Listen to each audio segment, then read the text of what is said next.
विपक्ष भी आपके आरोप लगा रहा है कि उन्हें सारे प्रोग्राम कैंसिल कर दिए थे 15 तक, फिर भी वो प्रोग्राम कर रहे हैं। हम कौन से प्रोग्राम कर रहे हैं? उद्घाटन कर रहे हैं जो भी सारे जितने भी आईजीएमसी की। देखिए, आपको इस बात को समझना पड़ेगा और विपक्ष वालों को आपका जिम्मा रहा समझाने का।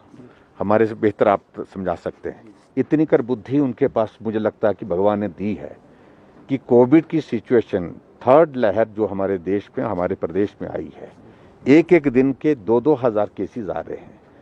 क्या हमको हॉस्पिटल की एकोमोडेशन की ज़रूरत नहीं है इस वक्त हमारी तैयारी किस प्रकार से होनी चाहिए हॉस्पिटल में? और बड़ा हॉस्पिटल हमारा शिमला में तो आईजीएमसी है और उसका ओपीडी ब्लॉक वहाँ शिफ्ट करने के लिए हमने कहा को जल्दी शिफ्ट करो, ताकि जो दूसरे जो पोर्शन जहाँ पर ओपीडी अभी चल रहा है वहाँ पर हम और क्या कर सकते हैं और बेड कैपेसिटी कैसे बढ़ा सकते हैं और चीज़ों को कैसे बेहतर कर सकते हैं।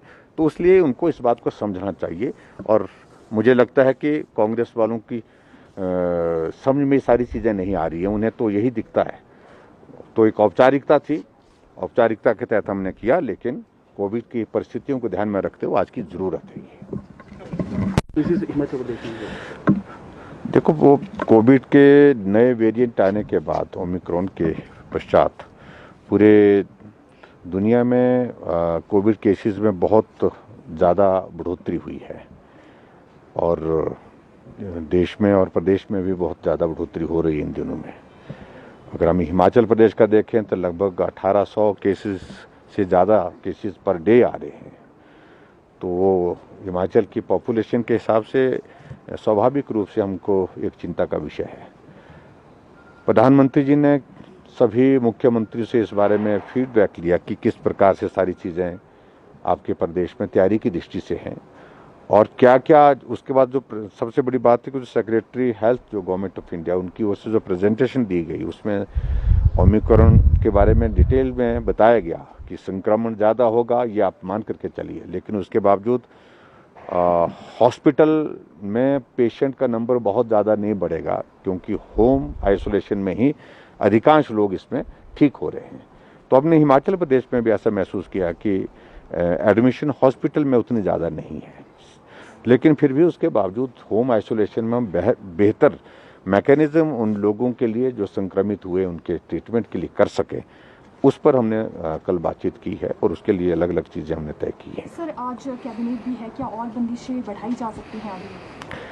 देखिए, आज थोड़ा हम एक बार चर्चा करेंगे। आज भी हमारी हिमाचल के संदर्भ में जो प्रेजेंटेशन है कोविड सिचुएशन पर, तो उस पर भी हम बातचीत करेंगे, निश्चित रूप से बात करेंगे। लेकिन मैं समझता हूँ कि बहुत रिस्ट्रिक्शन लगाने से भी बहुत ज़्यादा चीज़ें ठीक नहीं होने वाली हैं।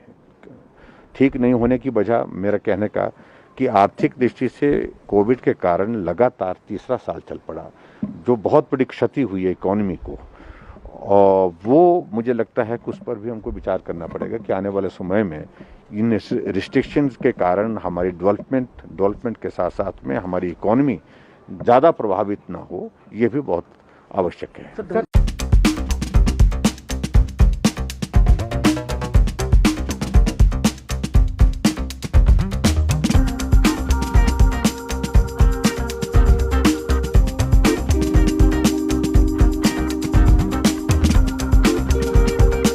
मैं अश्विनी सिंह गुलेरिया, HPUSSS शिमला। आज हमने 347 पदों के भरने के लिए जो लिखित परीक्षा करवाई गई थी उसका परिणाम घोषित कर दिया गया है, जिसमें 927 अभ्यर्थियों ने भाग लिया था और 448 अभ्यर्थी उत्तीर्ण हुए हैं।